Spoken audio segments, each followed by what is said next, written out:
This chapter explains standard accommodations to be provided by the county, and that the first is a representative to speak on our behalf, where advisory boards may form to give representative a better understanding of situations. Lecture 7, Article V. Standard accommodations. There are certain things which are sure, two of which are death and taxes, where the former is guaranteed at birth, while the latter becomes incumbent when navigating to our own personal achievement that is measured by economics. As the masses follow the rule of law set before by generations in the past, there are but a few who rely on the graciousness of the state through the county. Of those relying on the state, some are law-abiding while others find their homes in criminal recidivism. Not that government is in the business of making money, but in order not to lose, a certain surplus of income must be ensured. Standard accommodations provide for representatives to speak for the economic interests of those who contribute their share in taxes but don't have the time or interest to focus on that investment for having more pressing issues to address. Referring to taxes as an investment may be a better way of looking at the situation, because it is not like we lose anything when contributing.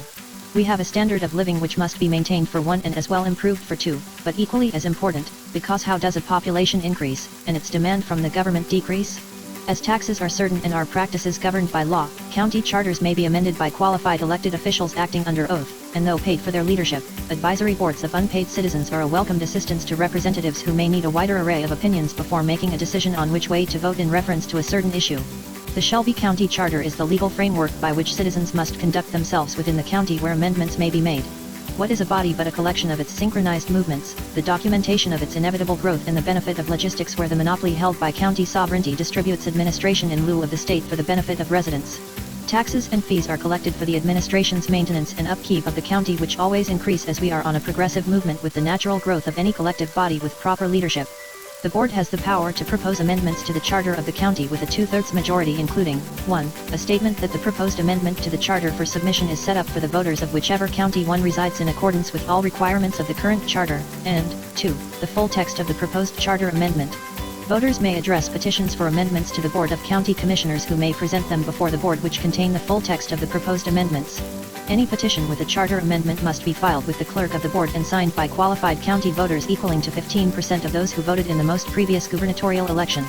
Qualified elected officers must take oaths understanding their position, if there is a conflict of interest or a change of residence outside the county.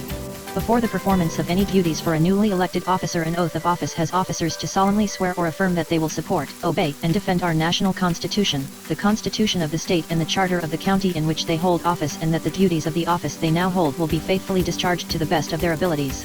A big part of faithfully discharging duties is knowing when their interests may conflict with the county wherefrom one must recuse oneself due to an apparent conflict of interest. Those employed by the county must have but one monetary motivation, as the only interest in any contract between the county and an outside entity is the better facilitation of whatever responsibility the county by way of their office is duty bound to perform. The only incentive for an elected officer of the county is the joy that comes with the proper execution of one's small role in a larger project. Just for bragging rights after retirement, one could say the paperwork to fix the crack in the Hernando de Soto Bridge came across their desk back in 2021, when they worked for the county, but that's about it. Like a father whose wife has access to the bank account, funds are available for her to buy what she needs to prepare dinner, but the father, like the county, is ultimately responsible to account for every red cent for free. Selling products at production cost is essentially what county service provides beginning after their oaths of office. Temporary advisory boards comprised of unpaid citizens may be formed to provide input, while strict adherence to guidelines by the EEOC will be maintained. Being liked well enough to be elected and taking the oath of office is only the first steps to holding office. Leadership will surely be cut short when citizens feel further removed from government, where in their isolation from government their own autonomy puts them as high as presidents and kings, though their administration may not be as extensive. On the advisory boards, citizens who may have been isolated from government may provide helpful information that those closer to administration may not readily consider. There is a fine line that is drawn between advising the county and working for it, where treatment and compensation are regulated strictly by EEOC guidelines. There is no way around taxes, when one wants to progress at around the same rate as the county average, and there is no way around reading the law, if one is ever to amend them. With qualified officials being elected and taking their oaths of office, residents have representation to speak for constituents' interest in the investment of the county for a better way of life. Amendments to the charter may be through the initiative of the board's 2/3 vote or by a voter's petition with 15% of those who voted in the most previous gubernatorial election. Though paid not enough to become rich, representatives earn enough for a certain comfortability that keeps them from sacrificing their current station for whatever prize is behind door number 2. Advisory boards provide valuable input to representatives, while employees adhere to EEOC guidelines.